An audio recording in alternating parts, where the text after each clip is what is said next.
The Harborview restaurant in Santa Barbara was filled with the evening buzz of voices and the clinking of glasses. Serena Carter moved quickly between tables, carrying a tray of orders. Her dark hair was neatly pulled back in a ponytail, and her face wore the professional smile she had learned to put on at the drop of a hat during her 2 years working here. "Table 7 is asking for the check," she said to Mary, her shift partner, as she passed the bar. At 20, Serena had already learned to juggle responsibilities in ways many of her peers couldn't imagine. In the morning, she attended business administration classes at college. In the afternoon, she studied for exams, and in the evening, she worked at the restaurant until closing time at 11 o'clock. Her life was scheduled down to the minute, but that was the price of her dream. Serena wanted to open her own cafe someday, a place where people would feel at home. For now, she was saving every dollar of her tips and salary, living in a small apartment with her brother Mark in a working-class neighborhood. But that Tuesday evening, the restaurant was particularly busy. Serena noticed a young man sitting at a corner table whom she had not seen before. He was wearing an expensive shirt and jeans that probably cost more than she earned in a week.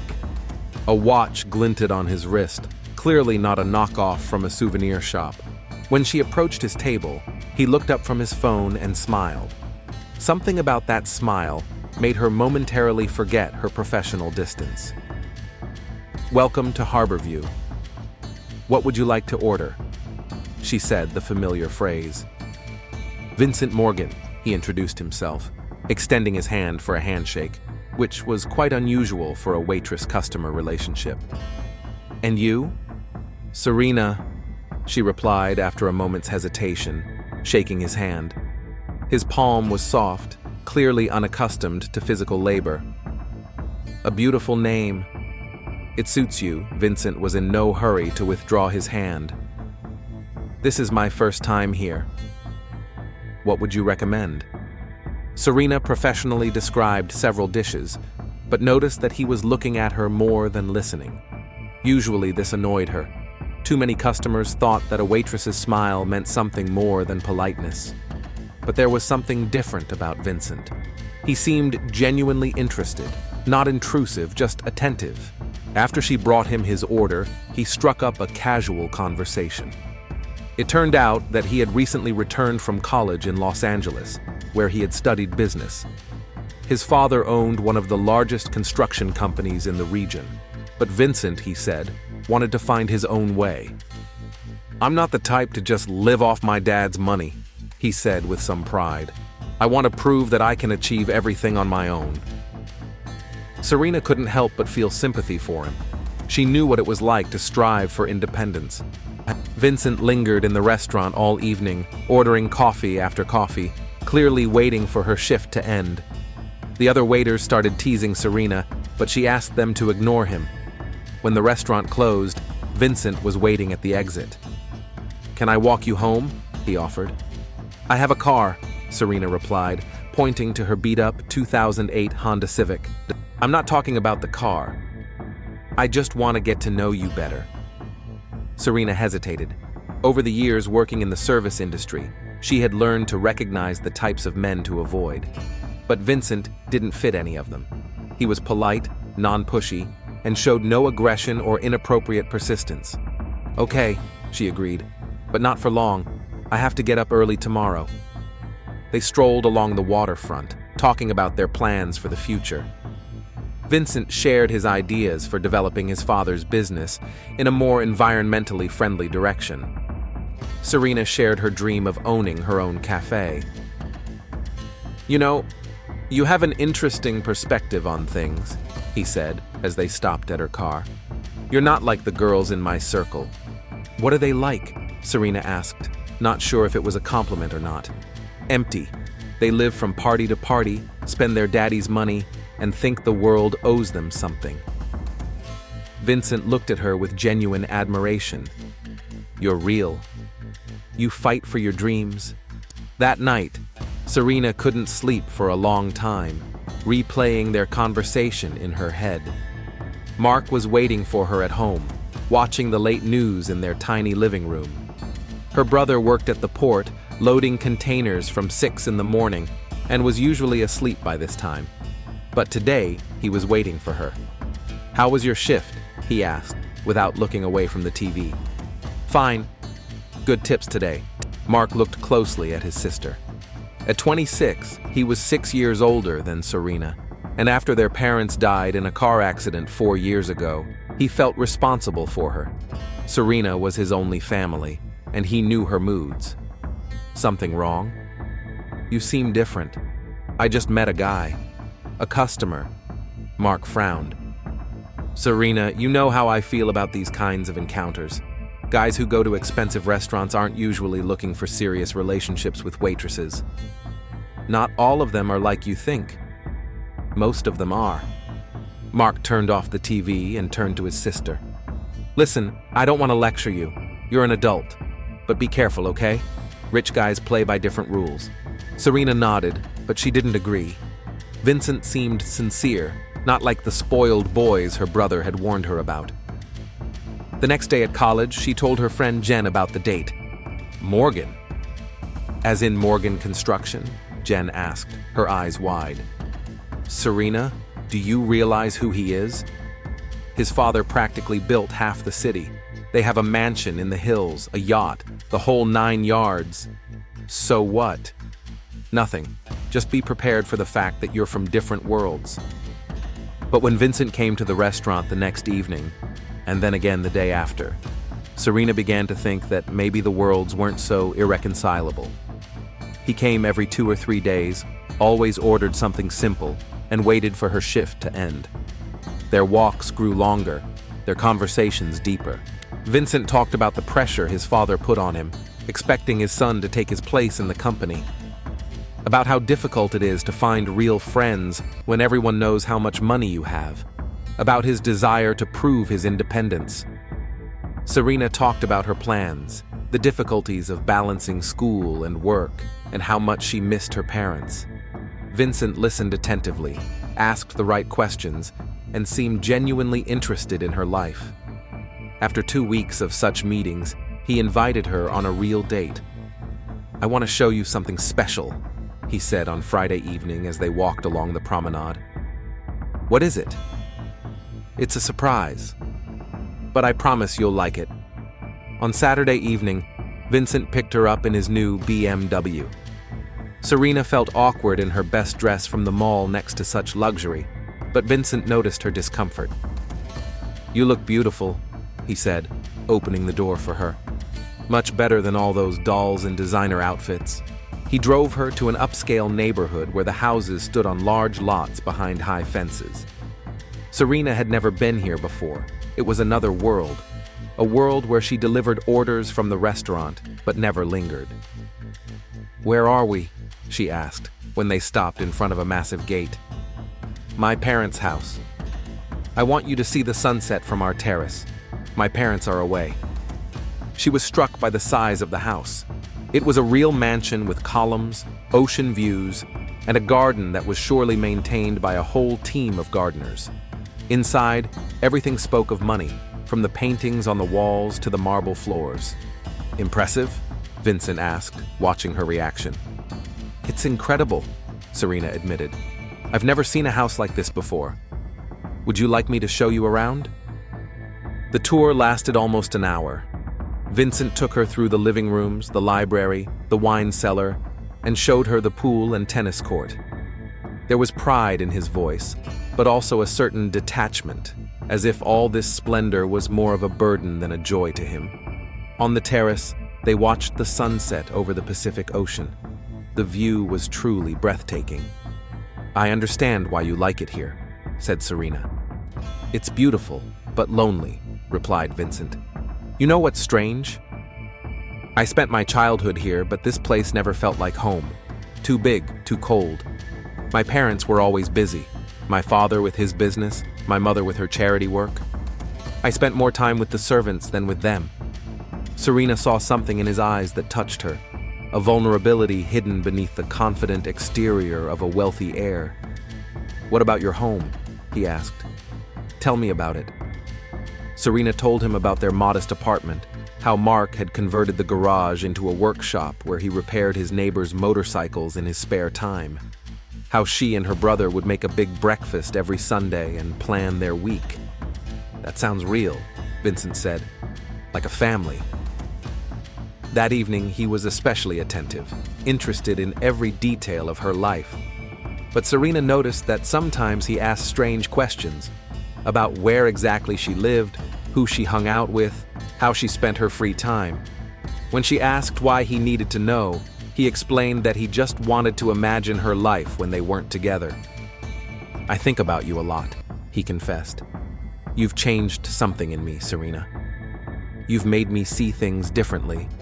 The evening ended on her doorstep.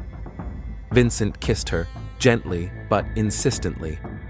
Serena felt herself losing her mind from that kiss, from the scent of his expensive cologne, from the feel of his hands on her back.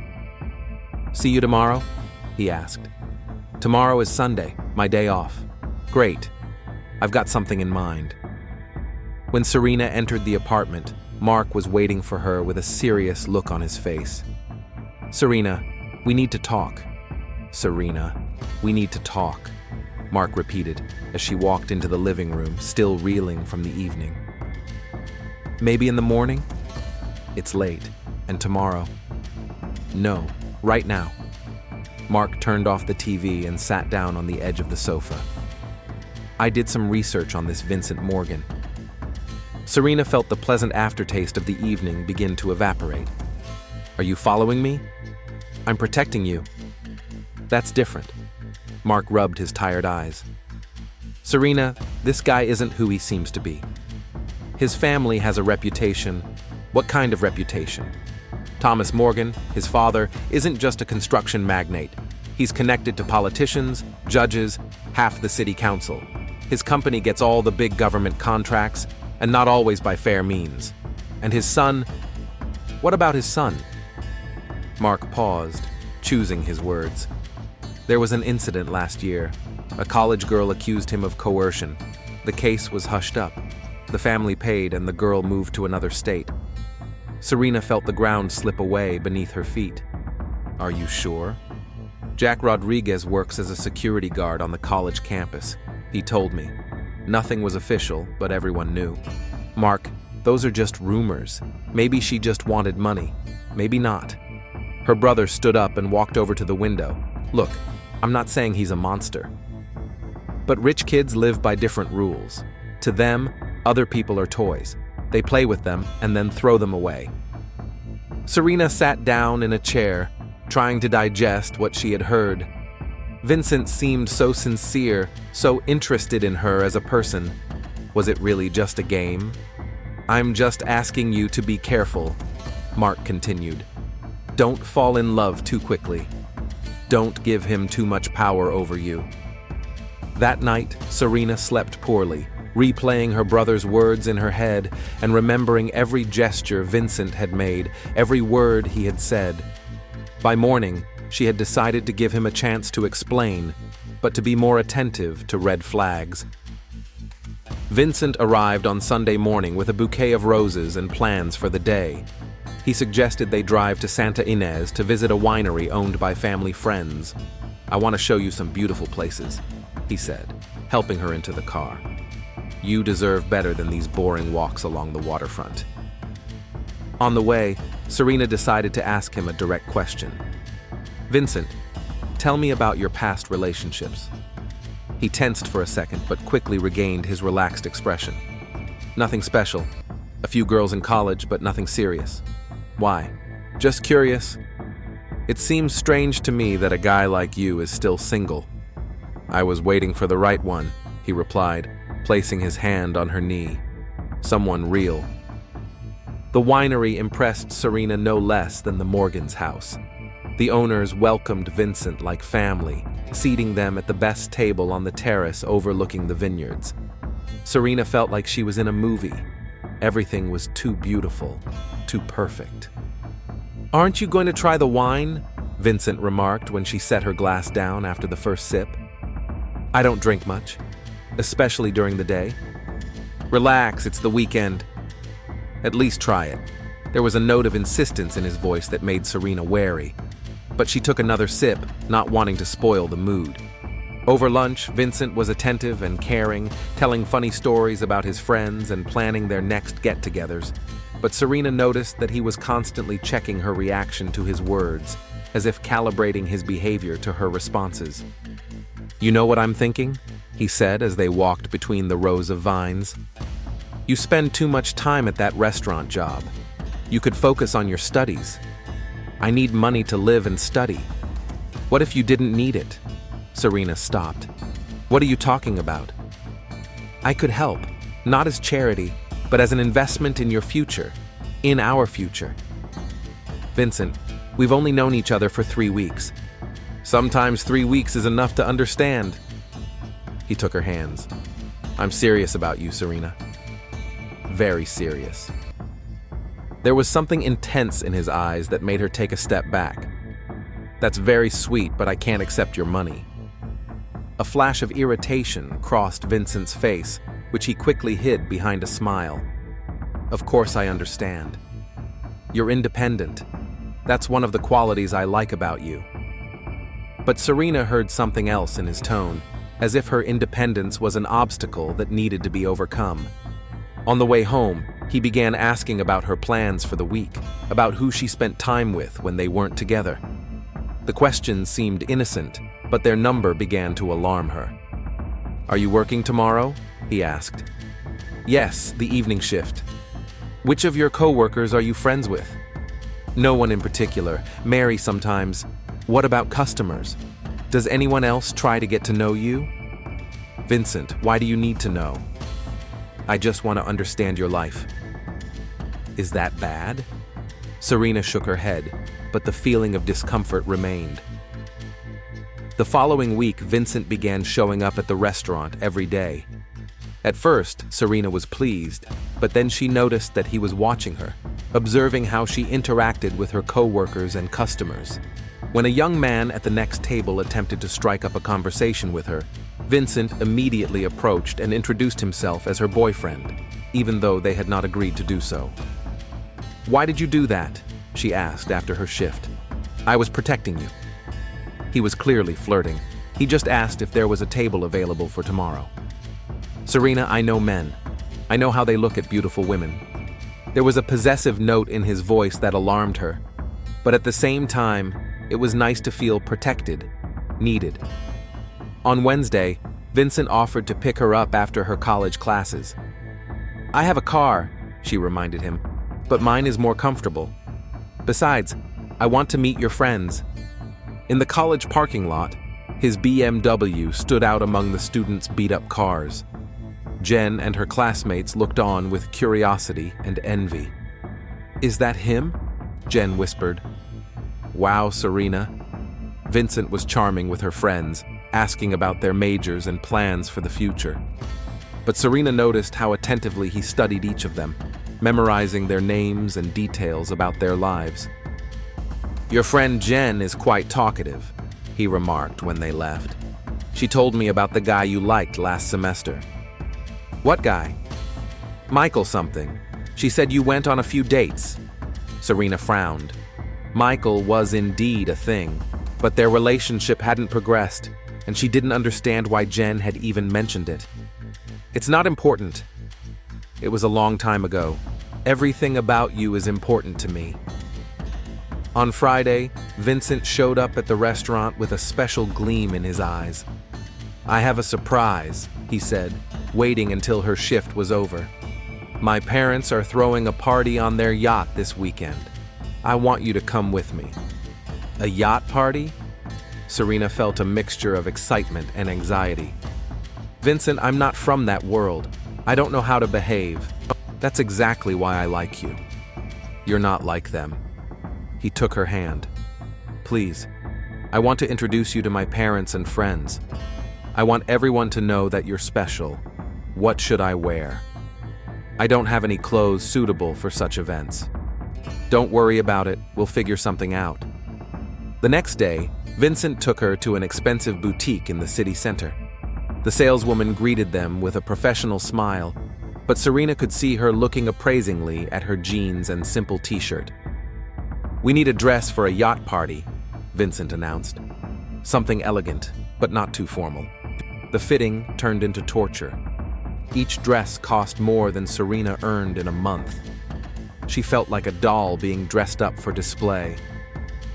"This is too expensive," she whispered to Vincent when the saleswoman walked away. "You're worth it to me," he replied. "Besides, it's an investment. If you're going to be with me, you'll need the appropriate wardrobe." "If I'm going to be with you? Well, yes. We're serious about each other, aren't we?" Serena didn't know how to respond. It was all happening too fast. A month ago, she didn't even know Vincent existed, and now he was talking about their future together as if it were a done deal. In the end, he bought her 2 dresses, shoes, and a handbag. Serena felt uncomfortable in the car. "Vincent, I have to pay you back for all this." "Don't be silly. It's a gift, but it's too much. I'm not used to it." "You'll get used to it." He put his hand on her shoulder. "Serena, you deserve beautiful things. You deserve to be taken care of." There was a strange finality to his words, as if he had already made the decision for her. That evening, Serena told Mark about the invitation to the yacht. "Serena, no," he said immediately. "That's a bad idea." "Why?" "It's just a party." "It's not just a party. It's his territory, his people, his rules. You'll be there all alone. Vincent will be with me." "That's exactly what I'm afraid of." Mark paced around the room. "Listen, you've changed over the past few weeks. You've become, I don't know, different. You're constantly checking your phone, getting nervous when he doesn't answer right away." Serena wanted to argue, but she realized her brother was right. Vincent really had taken over her thoughts. She was constantly thinking about what he was doing, who he was talking to, why he sometimes took so long to respond to her messages. "That's normal when you're in a serious relationship," she said. "A serious relationship shouldn't change you. It should complement you, not consume you." On Sunday morning, Vincent came to pick her up for breakfast. At the cafe table, he was especially attentive, asking about her plans for the week and offering to walk her to work every day. "I like taking care of you," he said. "I want to make sure you're safe." "Safe from what?" "From everything. The city isn't as safe as it seems, especially for girls like you." "What kind of girls?" "Pretty ones. Trusting ones." He leaned across the table. "Serena, there are a lot of bad people in the world. I want to protect you from them." After breakfast, they went for a walk in the shopping district. Vincent bought her jewelry to go with her party dress and insisted on taking her to a beauty salon. "I want you to look perfect," he explained. "My parents are used to a certain standard. What if they don't like me?" "They will. But even if they don't, it doesn't matter. The only thing that matters is what I think." There was a confidence in his words that was both reassuring and alarming. Serena was beginning to understand that for Vincent, her opinion of what was happening was not as important as her conformity to his plans. That evening, lying in bed, she thought about the upcoming party. Part of her was excited about the opportunity to see a world she had only read about in magazines before. But another part felt an anxiety she couldn't explain. Vincent texted her every few hours, wishing her good night and asking what she was thinking about. His attention was flattering, but sometimes it felt suffocating. "I can't wait for Saturday," he wrote in his last message. "I want to show you off to everyone. I want everyone to know you're mine." Serena stared at her phone screen for a long time before replying. The word "mine" resonated with a strange echo. When had she become his property? Saturday began with Vincent picking Serena up in the morning, even though the party wasn't scheduled until the evening. "I want you to spend the day with my parents," he explained. "They flew in from San Francisco yesterday, especially for this event." On the way to the Morgan mansion, Serena grew increasingly nervous. Vincent noticed her state and put his hand on her knee. "Relax. You'll like them. And they'll like you. What if they don't? Then that's their problem." he replied with cool confidence. But that won't happen. Thomas Morgan met them in the mansion's lobby. He was a tall man with graying temples and piercing gray eyes. His handshake was firm, but Serena felt him studying her appraisingly. "So, this is the girl Vincent has been telling me so much about," he said. "Serena, right?" "Vincent says, you work in the restaurant business. I'm a waitress at Harborview while I'm in college," Serena replied, trying to sound confident. "Commendable. There's nothing wrong with honest work, but there was something condescending in his tone." Patricia Morgan, Vincent's mother, was an elegant woman in an expensive suit, every hair perfectly in place. She kissed Serena on the cheek, but her smile didn't reach her eyes. "What an unusual dress," she remarked, even though Serena was wearing one of the outfits Vincent had bought her. Very democratic. Over lunch, the conversation was polite, but tense. Vincent's parents asked Serena about her family, her plans for the future, her financial situation, all under the guise of friendly interest, but Serena felt like she was being interviewed. "Your brother works at the port?" Patricia asked. "How interesting. Physical labor is so important to the economy." "Mark is very hardworking," Serena replied, feeling a defensive tone creep into her voice. "Of course, dear. I didn't mean anything bad by it." Vincent sat nearby, occasionally correcting his parents if their questions became too direct. But Serena noticed that he was also listening closely to her answers, as if checking to see if she was behaving properly. After lunch, they went to the yacht club. Serena had never seen yachts like these before. Some were the size of a small house. The Morgans' yacht, the Golden Dream, was one of the largest in the marina. "Impressive?" Vincent asked, watching her reaction. "It's incredible," Serena admitted. "How much does it cost?" Thomas Morgan laughed. "Sweetheart, if you have to ask the price, you can't afford it." Serena blushed, but Vincent immediately came to her defense. "Dad, don't." "I'm just kidding, son." The girl has a sense of humor, right, Serena? Guests were already gathering on the yacht. Serena immediately realized that she had entered a world where every detail of clothing, every accessory, cost more than she earned in several months. The women were impeccably groomed. The men exuded the confidence of those who never doubted their place in the world. Vincent introduced her as his girlfriend, which made Serena feel uncomfortable. They hadn't officially agreed on that. But objecting in front of everyone was even more awkward. "Serena is studying business administration," he told his group of friends. "She's very ambitious." "How sweet," said the blonde in the designer dress. "Where do you work, dear?" "At the Harborview restaurant." "Oh, is that the place near the harbor?" "We sometimes order food from there for the staff." Serena didn't know how to respond. Technically, it wasn't an insult, but the humiliation in those words was clear. "Harborview makes excellent food," Vincent interjected. "Serena is one of their best employees." As the evening progressed, the alcohol flowed freely. Vincent insisted that Serena drink with everyone else. "Just one glass of champagne," he coaxed. "It's a special evening." "I don't handle alcohol very well." "Nonsense. Just relax." Serena noticed that when she refused a drink or food, Vincent's face would show a look of annoyance, which he quickly hid. She began to understand that it was important to him that she fit a certain image he had created in his mind. The yacht pulled away from the shore at sunset. The view of the Santa Barbara coastline from the water was breathtaking, but Serena couldn't fully enjoy it. She felt like an actress playing a role she hadn't chosen. "You're so tense," Vincent remarked as they stood at the rail. "What's wrong?" "It's just all very new to me. You'll get used to it. Soon it will be part of your life." "Vincent, we've only been dating for a month." "Sometimes a month is enough to know you've found what you're looking for." He put his arm around her waist. "I'm serious about you, Serena." Very seriously. There was something possessive about his embrace that made her tense up. Vincent noticed. "What's wrong? Did I say something wrong?" "No, I just need time to process all this." A dark look flashed across Vincent's face. Time for what? To decide if I'm good enough for you? That's not it. Then what is it? His grip on her waist tightened.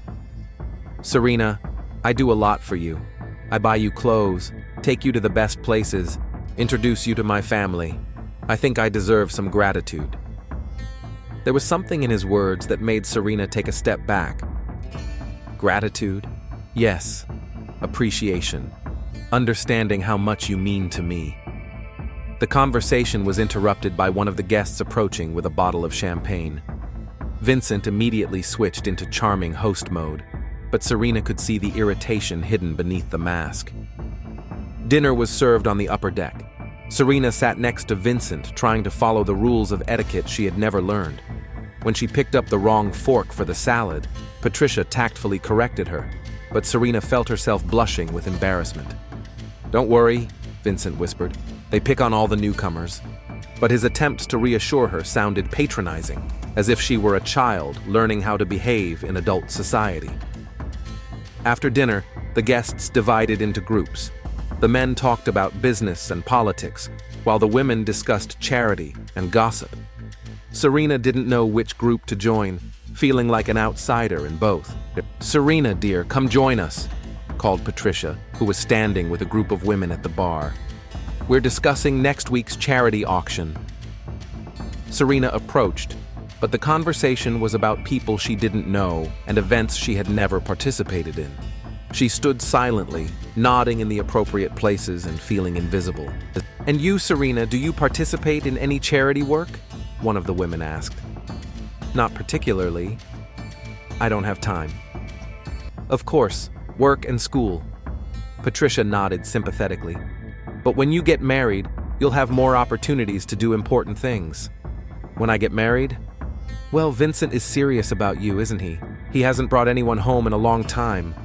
Serena didn't know how to respond. It seemed like everyone around her was making plans for her future without asking her opinion. As the night went on, the alcohol did its job. The conversations grew louder, the laughter more raucous. Serena noticed that some of the men were starting to look at her differently, with an interest that made her uneasy. Vincent had also drunk more than usual. He became more tactile, constantly keeping his hand on her back or waist, demonstrating his claim on her. "Come on, I'll show you the cabin," he suggested, when most of the guests had gathered on the upper deck to look at the stars. "Why?" "I just want to be alone with you. To talk." The cabin was luxuriously furnished, with a large bed and a view of the ocean through the porthole. Vincent closed the door behind them, and Serena felt the atmosphere change. "Finally, we're alone," he said, coming closer. "All evening I had to share you with others. Vincent, we should go back to the guests." "In a minute." He sat down on the bed and patted the spot next to him. "Sit down. I want to talk to you." Serena remained standing. "About what?" "About us. About our future." He took her hand and pulled her toward him. "Serena, do you understand what you mean to me?" "Vincent, you're drunk." "Maybe so, but that doesn't change my feelings." His hand slid down her back. "I want you, Serena. I want you to be mine, truly mine." Serena tried to pull away, but his grip tightened. "I need to go to the ladies' room." "No, you don't. Stay with me." There was an insistence in his voice that frightened her. "Vincent, let me go." "Serena, don't play the saint. You want this as much as I do." "No, I don't. Not now." Something dark flashed across Vincent's face. "Not now? When? After I invest even more in you? What do you mean? Dresses, jewelry, dinners at expensive restaurants? Do you think all that is free?" Serena felt her heart beat faster. "You suggested it. And I expect gratitude." He stood up from the bed, towering over her. "Serena, I'm not the kind of man who waits around." "What does that mean?" "It means my patience has limits." The cabin felt stuffy. Serena felt trapped. Vincent stood between her and the door, his eyes shining from alcohol and something else. I really need to use the ladies' room, she repeated, trying to remain calm. Vincent looked at her for a long time, as if assessing how serious she was. Then he stepped aside.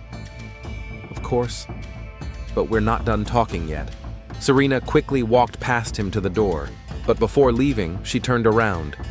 In Vincent's eyes, she saw something that frightened her, the cold determination of a man accustomed to getting what he wanted. On the deck, she took a deep breath of sea air, trying to calm herself. The party was still going on, but now everything seemed threatening to her. She was alone among strangers, a mile from shore, with no way to leave. Serena took out her phone and texted Mark, "I want to go home." The reply came quickly. "What's wrong? Do you want me to come?" But how could he come to a yacht on the open sea? "It's okay. I'm just tired." Vincent returned a few minutes later, and his mood seemed to have improved. He was charming and attentive again, but Serena could now see the falseness in his smile. "I'm sorry if I scared you," he said quietly. "I just want you so badly." "Vincent, I need time." "Of course.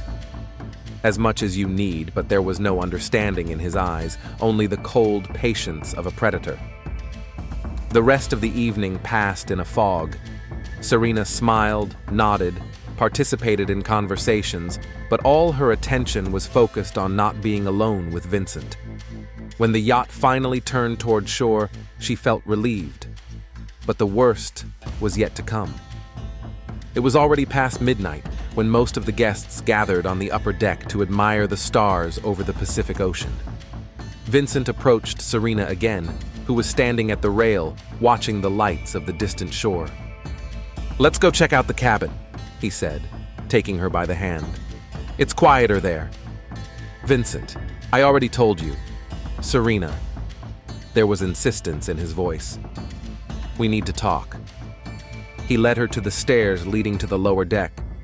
Serena glanced back at the other guests, but they were all busy with their own conversations and no one paid any attention. Once in the cabin, Vincent immediately locked the door. The sound of the lock clicking seemed threateningly loud to Serena. "Why did you lock the door?" "So we won't be disturbed." He turned to her, and there was something predatory in his eyes. "Serena, stop playing hard to get." "I'm not playing. I'm just not ready." "Not ready?" Vincent took a step closer. "After everything I've done for you? After introducing you to my parents, spending thousands of dollars? No one asked you to." "Asked me?" His voice grew louder. "Do you think dresses buy themselves? Are dinners at expensive restaurants paid for with good intentions?" Serena backed away toward the porthole. "Vincent, you're scaring me." "Scaring you?" "I'm trying to explain reality to you." He took off his jacket and threw it on the chair. "In my world, you have to pay for everything, and you owe me, owe you? With your body." With your gratitude, Vincent moved closer to her. "Serena, stop pretending to be an innocent lamb. You knew where this was going." "No, I didn't, and I don't want this." Irritation flashed across Vincent's face. "You don't want this? Or are you just pretending? Get away from me." "No." He grabbed her wrists. "Enough of this charade." Serena tried to break free, but his grip was strong. "Vincent, let me go. Now, or what? Call for help? Who will hear you? My parents? Their friends?" He laughed. "They all know why I brought you here. You're sick. I'm a realist." Vincent pulled her toward the bed. "Serena, don't make this difficult. Just relax and know." Serena pushed him away with force. Vincent stumbled but quickly regained his balance. An expression appeared on his face that made Serena realize she was in mortal danger. "How dare you?" he hissed. "How dare you push me away?" "Vincent, please. No one pushes me away." He grabbed her by the throat. "Especially not someone like you." Serena tried to scream, but his fingers squeezed her throat. She scratched his arms, trying to break free, but he was stronger. "You think you're special?" Vincent hissed, his face contorted with rage. You think you can reject me? I'm Vincent Morgan. No one says no to me. Serena felt her strength leaving her. The room began to spin before her eyes.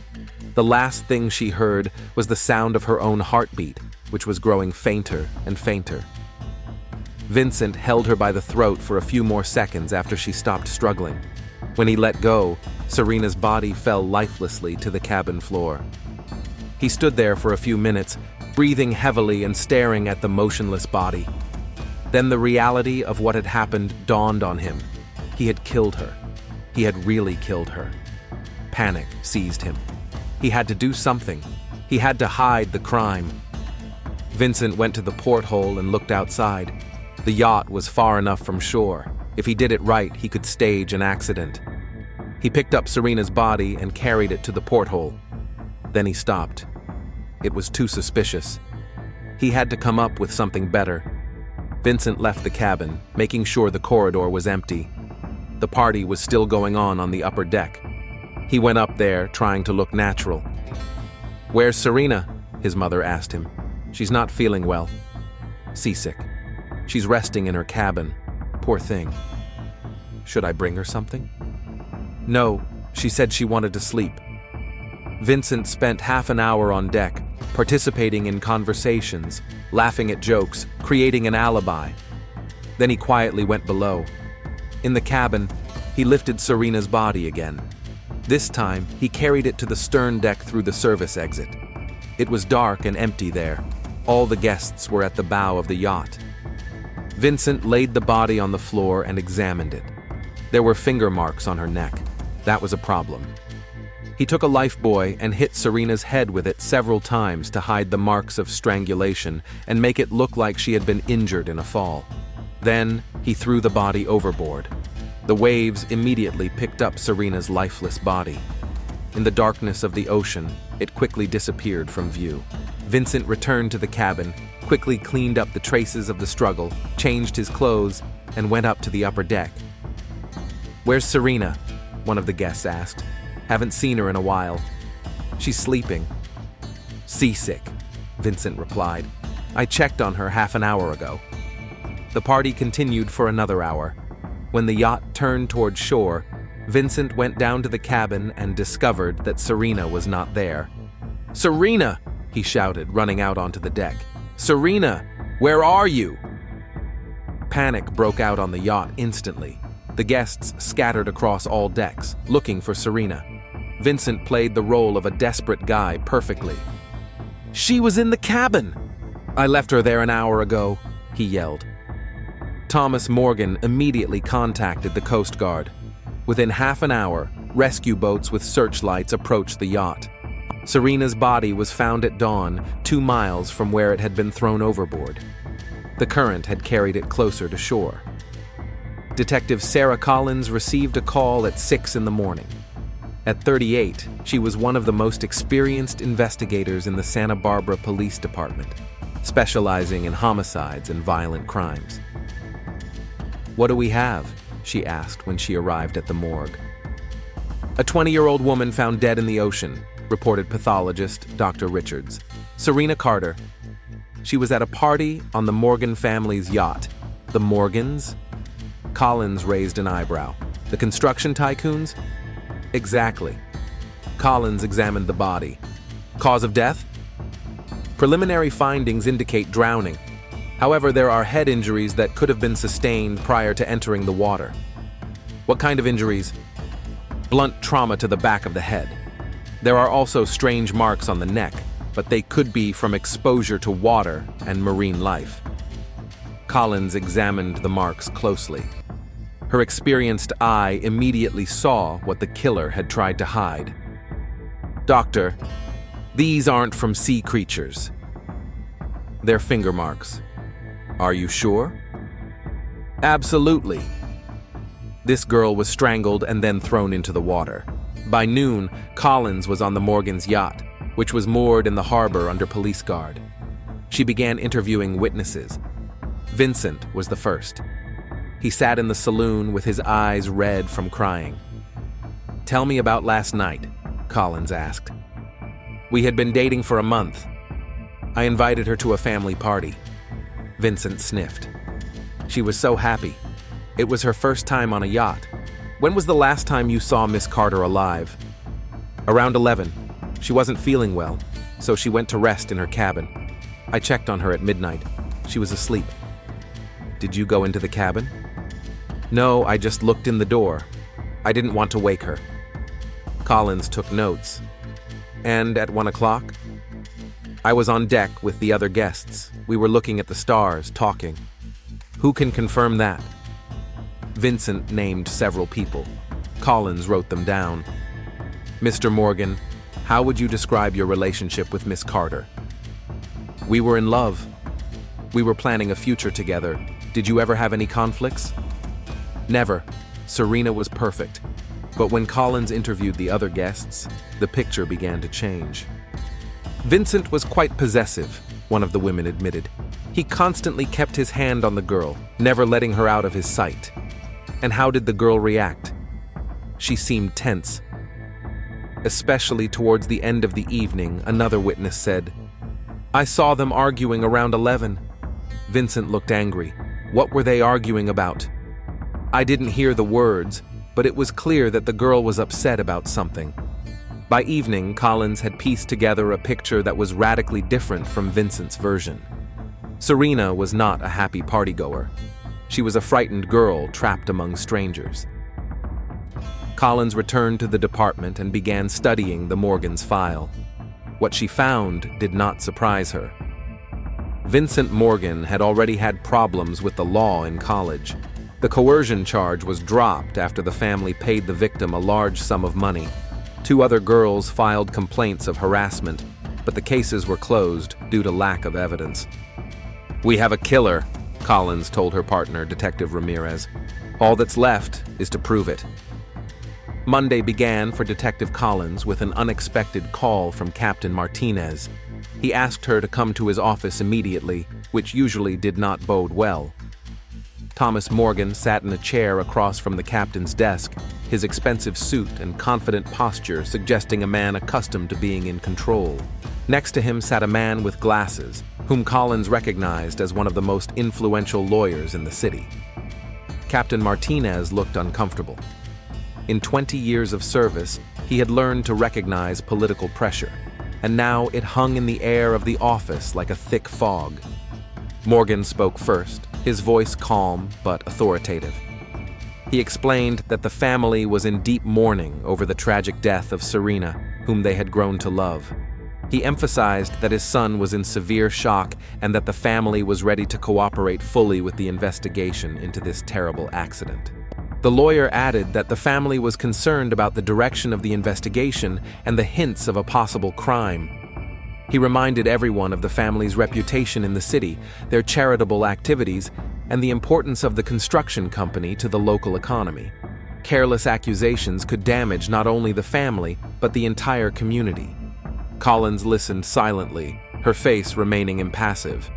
She had seen this game played out many times before, influential people trying to steer the investigation in the direction they wanted, using their connections and pressure. But the marks on Serena's neck spoke for themselves. After the Morgans left, the captain stared at Collins for a long time. He was a good cop, but also a politically savvy man. The Morgans financed half of the election campaigns in the county, and their opinion carried weight with the mayor's office and the district attorney's office. Nevertheless, he gave Collins the go-ahead to continue the investigation, warning her to be especially careful. Every action had to be impeccably justified, every piece of evidence irrefutable. Collins spent the rest of the day studying the case files. She contacted colleagues in Los Angeles, where Vincent had studied. The story of the coercion allegations turned out to be more serious than the initial records had shown. Detective Harris from the Los Angeles department gave the details over the phone. A student named Ashley Davis accused Vincent of rape after a party at a student residence. She had bruises on her wrists and neck, and medical records confirmed the assault. But a week later, the girl suddenly withdrew her statement and soon transferred to the University of Texas. Harris unofficially confirmed that the Davis family had received a large sum of money and that the university had pressured the girl, threatening to expel her for slandering a respected student. Collins devoted Tuesday to technical analysis. Forensic scientists processed the cabin where Vincent had been spending his time. Despite his attempts to cover his tracks, modern methods allowed them to find important clues. Fabric fibers from Serena's dress were found on the carpet in the cabin, indicating a struggle. Analysis showed that the fibers had been torn off with a force characteristic of physical resistance. More important was the discovery of microscopic traces of skin under Serena's fingernails. DNA analysis confirmed that the biomaterial belonged to Vincent. This was direct evidence that the victim had scratched her attacker in self-defense.